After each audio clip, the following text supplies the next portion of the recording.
Welcome to the garden question and answer video that I do on Sundays. You can ask gardening questions down in the comment section below this video, and that's where we pick from each week. I actually don't know how many Steph has written down this week. 21 that we're going to go through today. So thank you guys so much for participating in these videos. This is how we end up with a question and answer video every week. You continue to ask great questions. In this video, I'm going to go talk about bark splitting a little bit, something that's important about planting trees this time of year, so that'll be coming up in this video, and also a little more on purple foliage and red fall color, because I answered a question last week about that, and then I kind of thought about afterwards something else about that, so we'll go over that, some other interesting questions as well. So we're doing a talk at the Ralston on January 15th from our travels from this past year. It's just some fun stories that we're doing in a presentation there. If you go to the events calendar, I'll link this down below the video you can find it down below in the description of the video. Go to the events page at the J.C. Ralston Arboretum. The event is on January 15th. Again, happens to be my birthday, which doesn't matter. It's not something I go out of my way to celebrate. It just happens to be a random Thursday in January that fit perfectly. But we're just kind of going through our year in travels. We were in 35 states or something like that, several different countries, and have some fun stories to tell from that. So hopefully you guys will consider registering for that. It's a fundraiser for the J.C. Ralston Arboretum.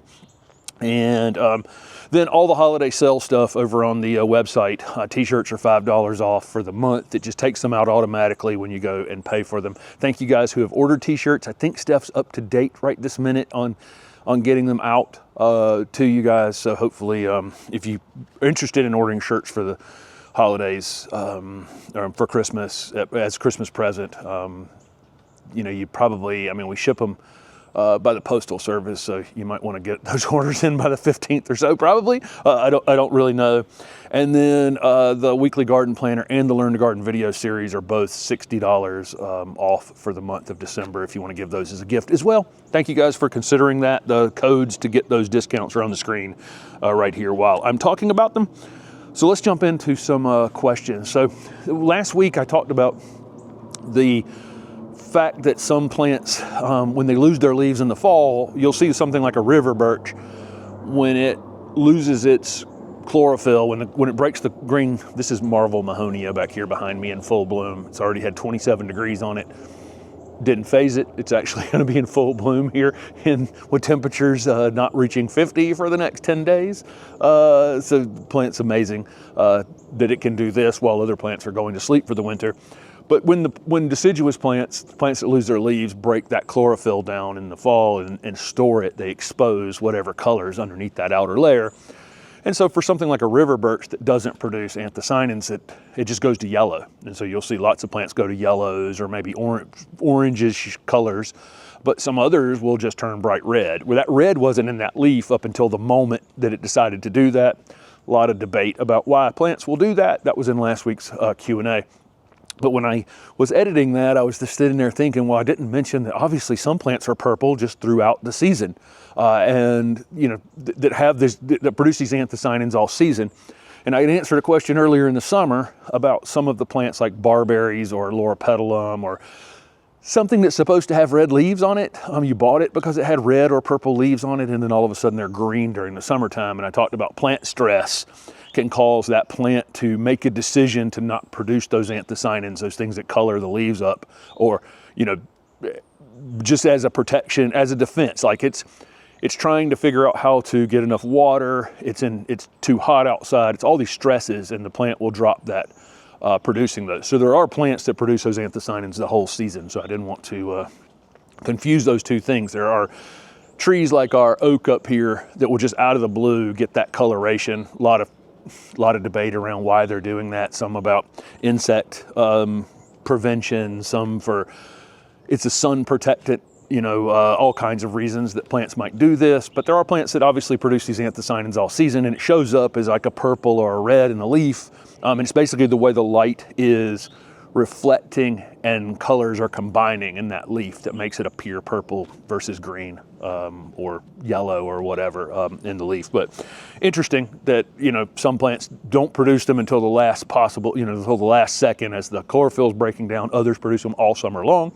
And we buy lots of those plants because of it, because they have purple leaves, red leaves, dark colored foliage like that. So anyway, interesting. Somebody asked for source for white summer jewels salvia. We got ours from Swallowtail. In the video yesterday, at the very end of the video, I put up our entire list of seeds we bought this year and where we bought them from. So you can we also got seeds from Pine Tree, Baker Creek, Johnny's this year. We're equal opportunity seed purchasers, but we did get the summer jewels, the white summer jewel salvia from Swallowtail. I would say that the white summer jewel salvia and the red summer jewel salvia, and I'm not a giant red flower person, but that red summer jewels is probably the best. If I'm ranking them for just vigor in the garden, the red summer jewels is number one, the white summer jewels is number two, and then the shades of pink are probably third on that list. But easy to do from seed and rewarding all summer long, because the pollinators just go crazy for those things all summer. They will get a little seedy in your garden, but not any big deal, really. They're easy to figure out what they are next year when they're coming up, and you can pull them or leave them the next year. This person moved into a home with meatballed Encore Azaleas, meaning they just have been pruned and pruned and pruned into a little shapes. What is the best method for getting a more natural form? And then there's a second question to this one. So we're going to have 22 questions. You really just have to leave them alone. You got to let them flower this next season, and then, you know, so the pruning that you should do in the future, if you want them to have a more natural form, is just prune the crazy limbs off. So after it flowers in the spring, this particular year, you probably won't need to do anything to them, but in the future, you know, if there's some sort of crazy limb on them, just prune that off and leave the rest, you know, to be a more natural shape. It's really a lot of times the answer is walk away. I get at least one of those questions a week. Just leave it alone. If plant's under stress or you're trying to get it to grow back out of something, just let it be. Can mophead hydrangeas with bases full of stems be divided? Sometimes, but you'll see, you know, on big leaf hydrangeas, you'll have tons of stems coming out of the base, and it will appear like a herbaceous perennial, like a hosta or a hellebore that's under my feet here, or a carex. You can pop out of the ground and just cut them, you know, into smaller pieces. With a shrub like that, it's woody, and so it's definitely going to be connected together down at the bottom, and I don't think that will be easy. You won't be able to divide it from the actual base, but you may find under the plant that a branch is laid down and it's actually rooted itself into the ground a little bit in a separate piece, and that could be cut away from the parent plant and divided, I guess. The other option is just to lay a branch down on the ground, especially with these leaves this time of year, and lay some leaves over and maybe put a brick on top of it to pin it to the ground. And over the course of the winter and spring, it'll root itself into the ground, and then you can cut that piece away from the plant. I hope that makes sense. But you can root one of those stems. Is probably a better way than trying to get in there and actually figure out if you can divide a piece off of it. Again, sometimes you can go under a plant and find that it's done that anyway. A branch is laid down on the ground and it's rooted in, and that can be cut away from the parent plant and dug out. Okay. The second part, no, that was the second part from that one. So that was 3A and 3B. Somebody asked if videos are coming from our Canadian Atlantic time zone trip up there. And no, we didn't shoot anything. There are times, so Steph and I in those travels, what we'll do is we plan to head out. So we headed out from here on that long trip and we went to Philadelphia.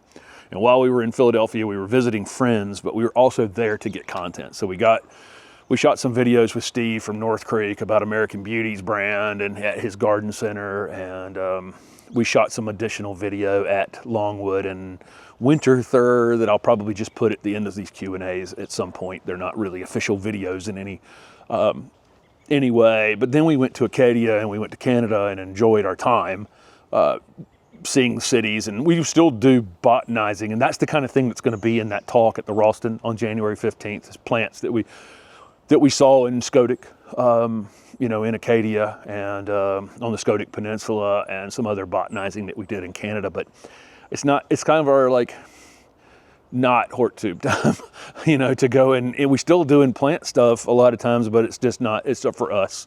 And then from there, we made our way to Cleveland and we filmed at the Holden Botanic Garden, which you guys would have seen in the Cleveland Botanic Garden while we were there. And then we kind of did our botanizing thing again in 2 national parks, and then we went to Erin and, you know, the Impatient Gardener in Wisconsin, and we filmed with her. So we do these connecting pieces where we're intentionally doing things for HortTube related content, but in between we do content for ourselves, you know, just downtime from this. But those are the kinds, again, those are the kinds of things that I'm going to include in this presentation on January 15th. They're just fun things from our trip that weren't on the HortTube channel. There you go. All right. So somebody said, explain winter wet harming plants. The plant's not actively growing, so why would it be hurt by excess water? Is it as big of an issue in like warmer climates, like in Florida? So if you're taking, you know, when we're talking about winter wet for plants, a lot of times, honestly, it's just how flat a place is. So you can get, you take a plant from South Africa or a Mediterranean plant or a plant from Australia and stick it in my garden here in Raleigh, and through the spring and through the summer and through the fall, it does just fine. And then they tend to rot during the winter time when they're not growing. So it's really about sitting in water while it's not actively growing. Most of those plants probably grew in some sort of grit or on some sort of slope. So we can get this even with something like a mountain laurel or a rhododendron here in North Carolina, where they're native to the western part of the state. We can bring them here to the central part of the state. And beyond the heat being an issue, which obviously the heat's going to be a little bit of an issue, just growing them in a flat space can be problematic. You know, so, you know, if I take a plant that needs, and we were, the video that went up Friday with Tony. So they, in their agave breeding at Plant Delights over the years, they initially got agave that was just in areas that weren't, where the plants couldn't tolerate our cold. So they killed them that way. So then they just went to higher areas, gathered the agave and brought them back. And now they can take our winter cold, but then you have an extra problem. They can't grow in flat spaces with clay-based soils. They're used to growing in some sort of grit or heavier, gravelly type soil. So then you just have to put them on a slope. And so, you know, a rhododendron or a mountain laurel in the North Carolina mountains, despite the fact there's more rain up there, it's wetter up there, they're on a slope. And so it's not the same water as yesterday, it's new water constantly. So it's oxygenated water. So you can get several problems. You could get disease-based issues because the water's just stagnant in the soil, right? And then you can also just get roots that just didn't evolve to sit in this type of soil, this fine material that just, you know, that just really holds on to water during the winter months. And so there's a lot of, probably a lot of different reasons that plants succumb to winter wet. It can be a combination with the cold and the water. It can be, again, I think a lot of times though, it's like the plant grew on a slope and I didn't put it on a slope. And then that can be a big part of it. Okay, let's see. Spider's Web Fatsia in zone 8A, Georgia. They bought it in the spring and it has done great, but the new growth just turned brown, wilted from frost. Should they cut it off or leave it alone? Just leave it alone. There's a lot of these plants just don't have off switches. They can be, they didn't evolve where, you know, that thing blooms in the fall. Why is it blooming in the fall? It's obviously from some sort of a little more tropical area where it doesn't expect to get slammed with, you know, temperatures. Somehow it's evolved where it can take 10 degrees, 5 degrees Fahrenheit, but it doesn't match up with the time of year that it's growing. And so it ends up getting burned like that, but it overall doesn't help, it doesn't hurt it.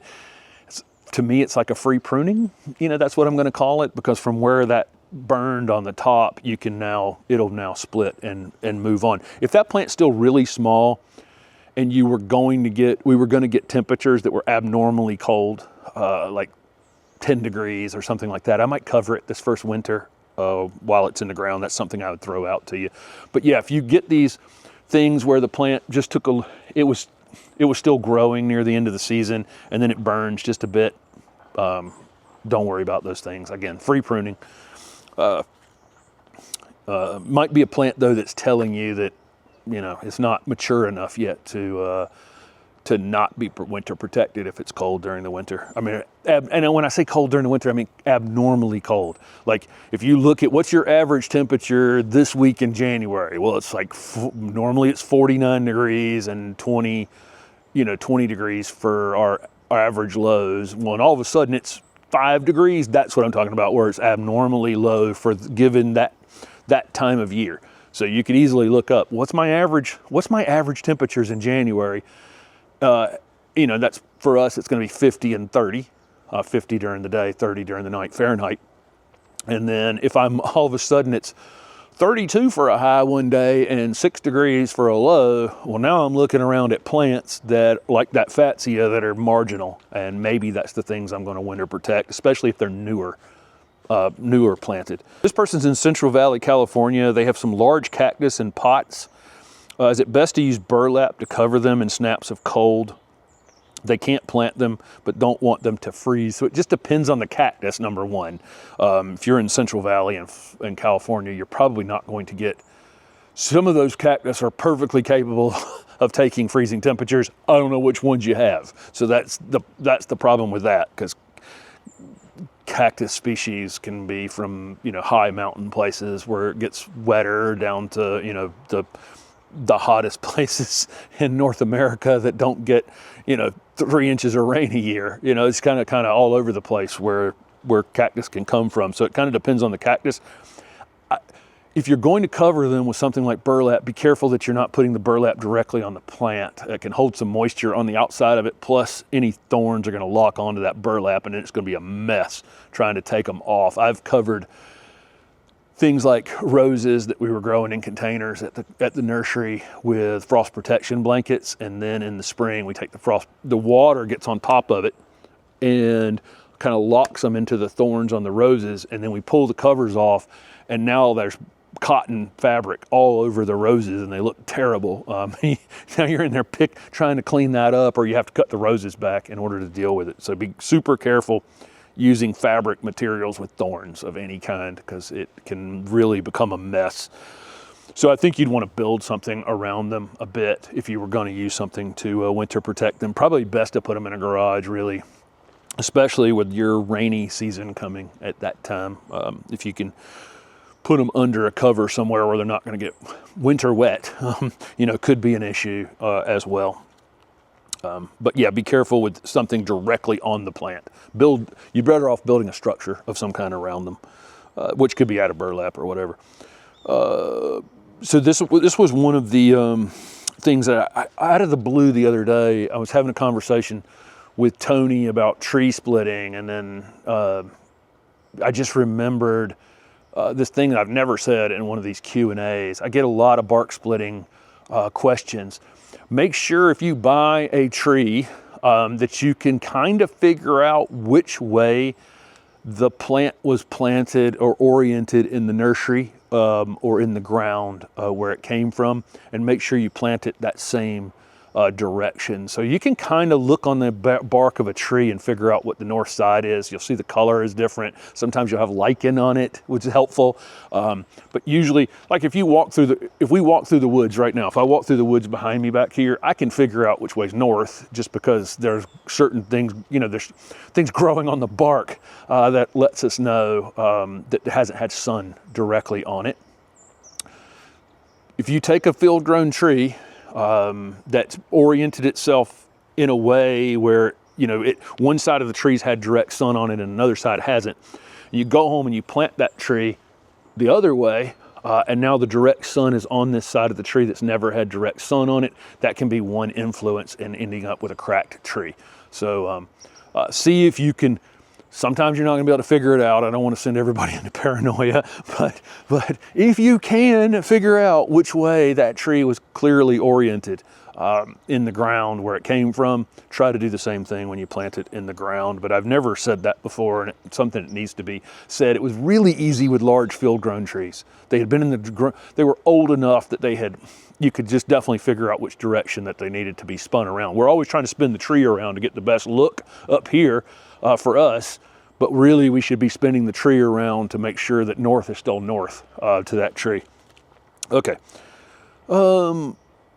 This person, they want to put daylilies in mass, but can they overplant them for multi-season interest?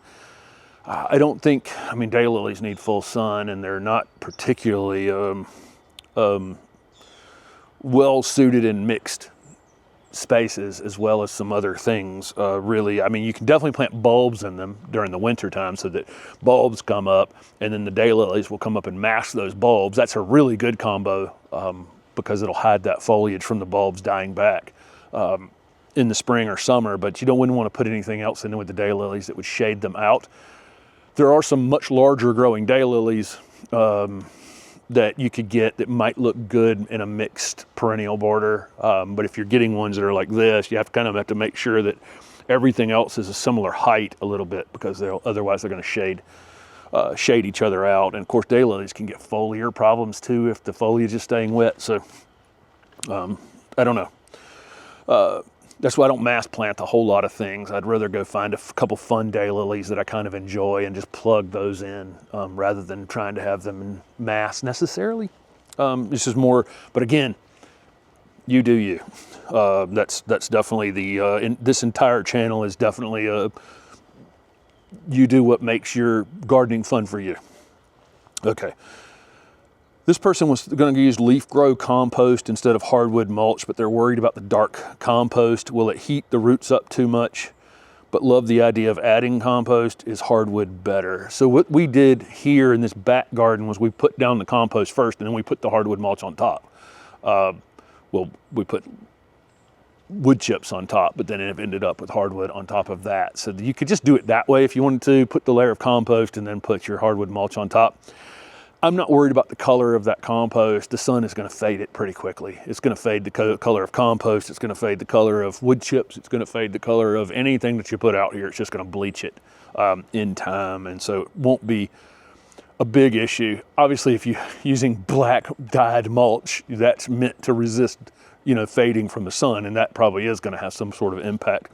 But the rest of it, I don't think is going to have, anything else is going to fade pretty quickly. So you do you. The only thing about putting compost on top as a mulch is if it's a slope or anything like that, it could wash in some way. So I like the idea of putting down compost and then putting hardwood on top of it, because it kind of recreates the forest floor really quickly, rather than just doing the hardwood mulch or wood chips and letting those break down and recreate the forest floor. You're just speeding it up.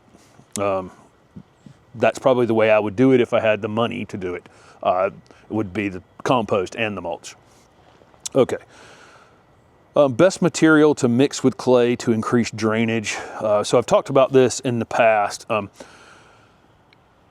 If we're planting plants that are fine in it, you don't have to put anything in it. I need to say this anytime I'm talking about amending soil, that you can probably match things with what you have and be successful without buying a bunch of other materials. So I'm going to say that first, and then say that pine fines are definitely the best thing to mix in. Ultimately, it's the thing that most of these container plants were grown in, and it really works well too. It's like putting little corks down in it that last a long time and are super, super helpful. I don't really like that perlite was in their question. I really just don't like working with perlite in general. I used perlite in my mix for my rooted cuttings. So if I was going to root a cutting off the silicium, I would use perlite in my mix to make sure that I was getting good drainage in that, but I couldn't stand working with it.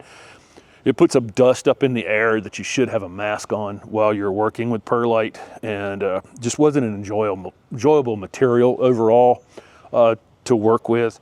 And then they also put expanded shale in their question. So expanded shale works great. It's what I use when I say I want permanent drainage. So if I'm planting an agave, or if I'm planting something that I definitely just cannot have it be wet in that spot, I'm going to use expanded shale, but that can be expensive.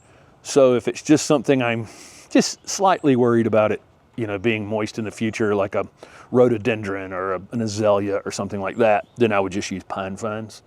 So that would be how I would rank those things. Perlite, I just don't like working with. Expanded shale is expensive, but worth it if you're planting a very high value plant that you're worried about. And then pine fines are adequate to get for 90% of things. And it said, what plants are infamous for not tolerating wet soils? Well, definitely like Daphne. You know, I made an entire video on planting 4 Daphne out here and the drainage that's required to have them perform well. If you go to the Ralston and see all the Daphne that are there, they're in a raised bed with expanded shale. So doubled up. We put them up high and we put them in expanded shale. And then I said mountain laurels earlier. That's another one. It just doesn't like to come down here in these flat spaces.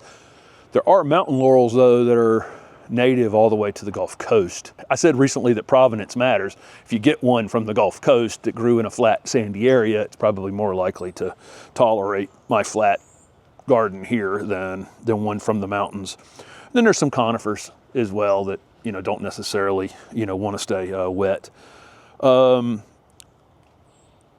And then they said, should they avoid certain plants? So it's, you know, again, I'll try anything. I just will mound stuff up. I'll try the expanded shale if I don't like it. Now, things like agave need a little bit of a slope. They just do. So, you know, but I think it's worth experimenting, you know, to figure out what you can grow as long as you're not breaking the bank, you know, to do it. This person has a Sorilla racemiflora, which is one of our great native plants. We actually have one in a container over here that's going to go in the native garden.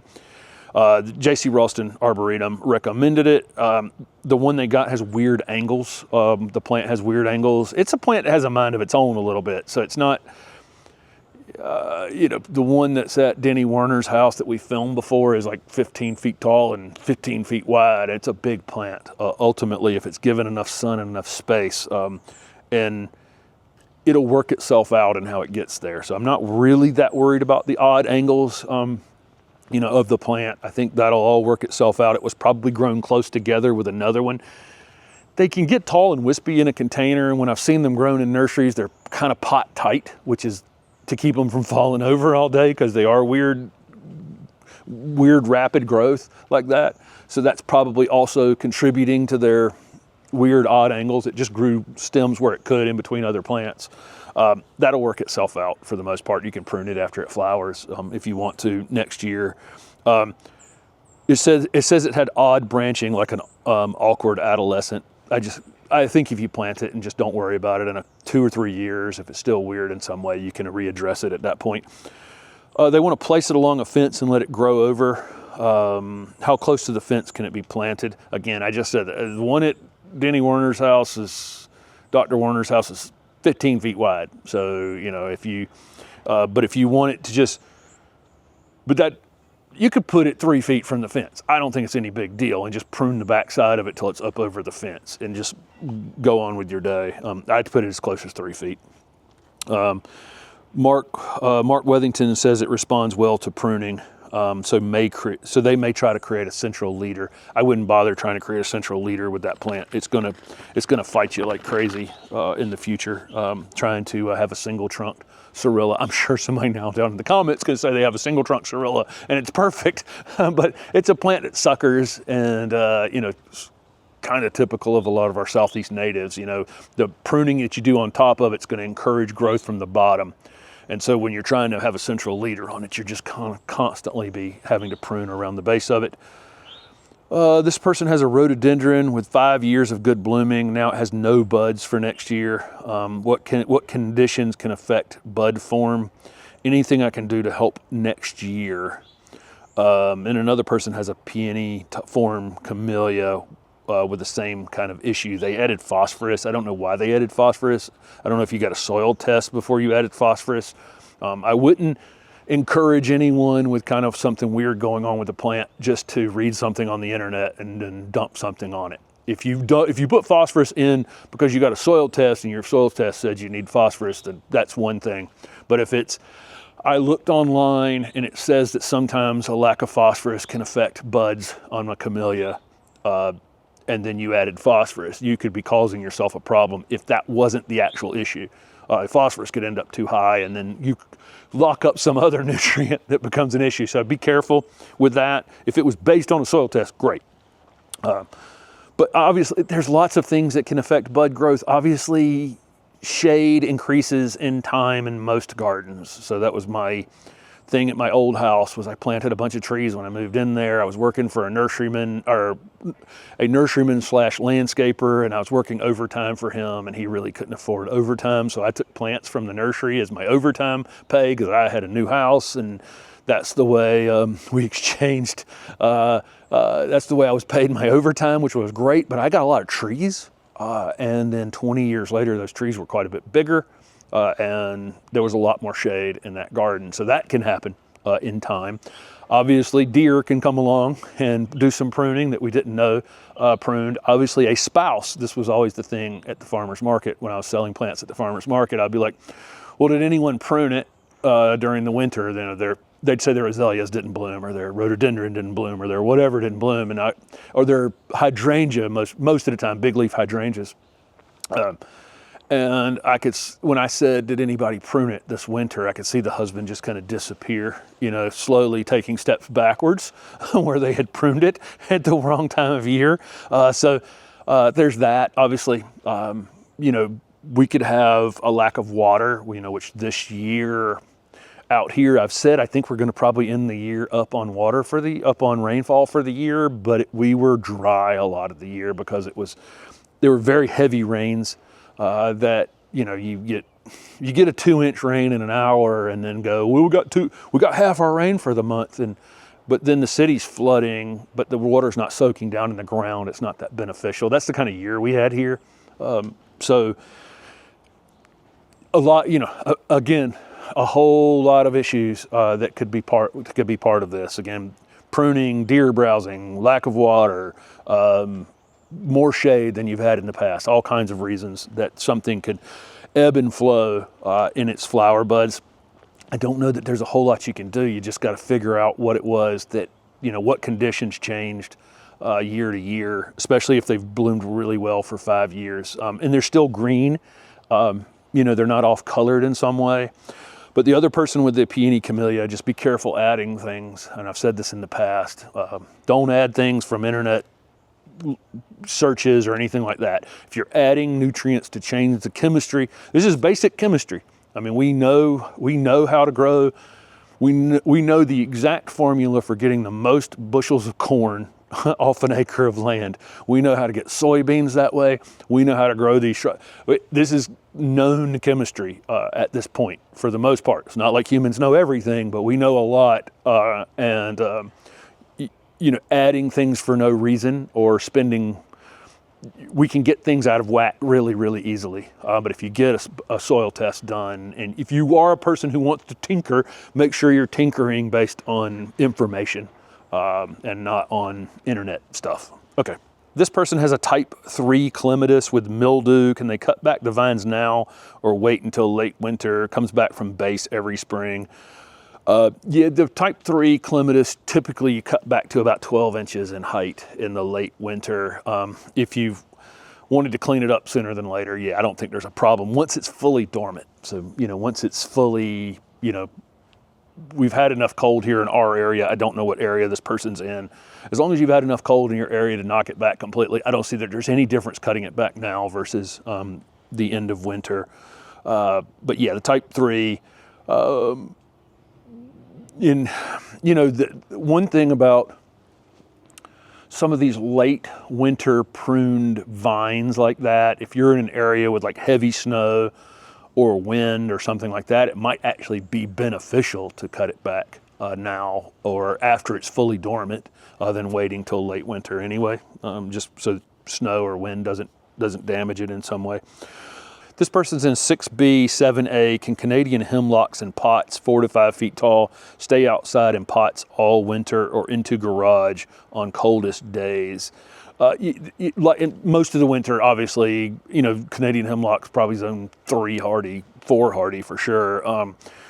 and that's 2 zones hardier than your area. So it should work fine. Again, though, I have warned against pots staying frozen for long periods of time. So in zone 6B, 7A, you could have a stretch where it doesn't come above freezing for 4, 5, 6 straight days. That could be problematic for any plant, even a plant that's much more cold hardy. That's why you'll see most of the growers, by the time you get up into zone 6B in the United States, you'll see most of their plants are under plastic during the winter time. They're not actually heating them, but they are trying to just thaw them out during the day. That's their main strategy, is to keep them asleep, keep them cold, but don't let the pot stay frozen for day after day after day after day. So that's your biggest thing. So it needs to thaw out occasionally, you know, not stay frozen for a week at the time. That's where your problem would come. This person's looking forward to planting 14 mullygrass plants now. They got for $5 each. Is it okay to plant now?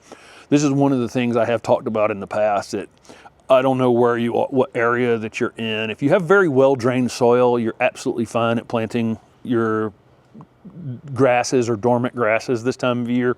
But here in the Raleigh area, I struggled with, you know, I guaranteed plants for a year the entire time I had my landscape company, and grasses, fall planted grasses, early winter planted grasses, I really struggled with having them come back in the spring. They really need time in the ground, it seems like. Not all, it's not like every one of these is going to be problematic, but 1 or 2 of them may rot a bit during the winter time. So I almost leave these as container plants, you know, through the winter. You know, put them pot to pot and cover them somewhere, and try not to keep them overly wet during the winter time. Maybe get them up off the ground. I wouldn't seal, you know, the bottom of that container has holes right around the bottom or right around the bottom edge of the container. If you throw them into an area back here, like I have all these leaves on the ground, and seal that bottom circles up, that pot can fill up with water. So up off the ground a bit, pot to pot, and leave that. That's what I would do. You know, you got a good deal on them. If I put them in the ground in this clay soil in the winter time, they just a lot of times don't come back reliably the first year. Okay. This person wants to use frost cloth in the Pacific Northwest. Can it be left on 1 to 3 weeks? Which is, they're saying the nature of Arctic freezes in the Pacific Northwest is they'll go like 1, 2 straight weeks, 3 weeks with it really, really cold, and then it's done for the winter. Can they just throw the frost protection blanket over it for that period of time? Yes.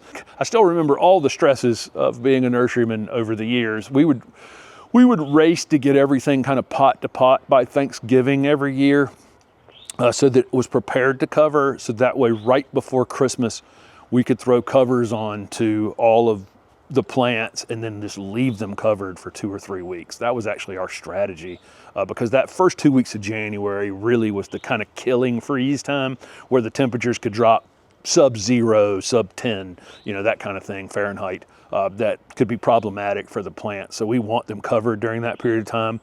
Labor's not always as reliable around Christmas and, you know, that kind of thing. So we wanted to make sure those things were covered. So right before Christmas holiday break, we would cover everything, and then we would typically leave them covered for about 3 weeks. We would make sure they were moist before they got covered and then leave them. But yes, that's perfectly fine strategy.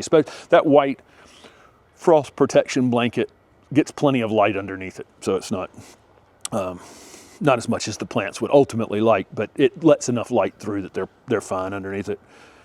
This person has 30 to 50 oaks on a slight slope in northeast Mississippi, zone 7B or 8A, without other plants because nothing wants to grow under them.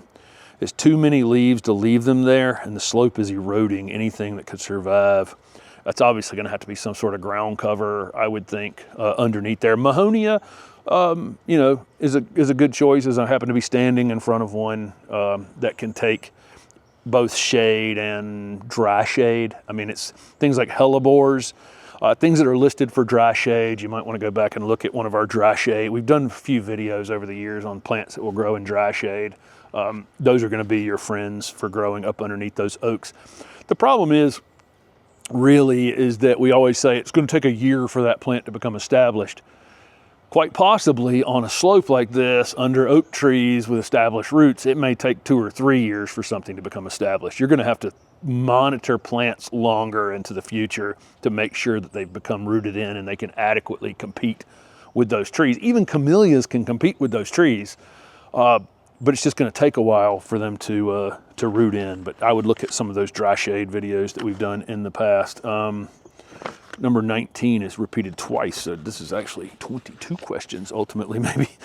Is it too late to trim boxwoods in the Triad area of North Carolina, or should they wait until spring? So the Triad is Greensboro, Winston-Salem, and High Point. We are the Triangle area, which is Raleigh, Durham, Chapel Hill, which is probably more like Raleigh, Durham, Cary at this point. Cary's kind of taken over as probably the third biggest city here. Triad area is a little colder than us, and your boxwoods are plenty dormant, so if you wanted to prune them, you could. Typically though, we say late winter before the new growth starts on them is the best time of year to prune them, but I think once they're fully dormant, it probably doesn't matter all that much. They're pretty resilient. How to prepare hardy lantana for winter hasn't lost leaves yet in Cary. So there's a question from Cary right down the road from us. Nothing. Definitely don't cut on it. Don't do anything to it. Let it die back on its own completely. And it'll just kind of become mush over the course of the winter. And then I'd clean it up in the late winter, early spring. If you start cutting on it, some of these things can have hollow stems. And if you get water down in them, you know, you could potentially have issues. But when you're dealing with hardy lantana, which is barely hardy here in the Cary, Raleigh area, even the hardiest ones are barely hardy here. Leave them alone. Let them do their thing through the winter. It will not look great. We did a tour video of a house that's not that far from here near downtown Raleigh years ago, that the lady would go out this time of year and cut her new gold lantana down with a weed eater. I mean, to nothing this time of year. And they came back reliably every year, but she's in downtown and she has, you know, all that asphalt around it, and it was up on a retaining wall and so, yada yada. I think it was just a warmer spot overall, but I wouldn't start hacking on them. The ones that we have out here that are hardy, I just let them die back and do their thing through the winter, and then clean them up in the spring on the other side of the worst of the winter. So this will be the last question for this week. Again, everything's on sale over in the store, the HortTube.com store. The consultations are $10 off if it's for January or February. $60 off the weekly garden planner, the Learn to Garden video series. T-shirts are $5 off. Thank you guys who purchase things for the holiday season. We really do appreciate it, and anytime, really. And don't forget the tickets for the J.C. Ralston event. I think that should be fun. I think I'm going to try to do this yearly, where we show off the things that we don't show off on the HortTube channel of us finding interesting plants and other things across the country. So this person asked if they can prune their shoe button or spirea. I guess they by shoe button spirea, they mean probably snowmound spirea or bridal wreath spirea. In 9A, California, it's not been pruned in 10 years and it's stretched. I would wait until after it blooms in the spring. It's probably the best time to prune it, and you can go hard pruning that thing if you wanted to in the spring. It would still flush out and bloom a little bit in the spring if you pruned it now, but you'd cost yourself a lot of flowers by doing it now. So for me, again, I'm just going to wait for it to bloom, and spring for you is probably February. I don't really know when that thing would bloom in 9A in California, probably maybe even January, late January, I have no idea. But at that time, after it flowers, if you care about that, wait till after it flowers, and then you can really go hard after that and prune it and reset prune it if you wanted to. So there you go. There's 22 questions, something like that, from this past week. Ask gardening questions down in the comment section below this video, and we'll pick from those next week. Thanks for watching.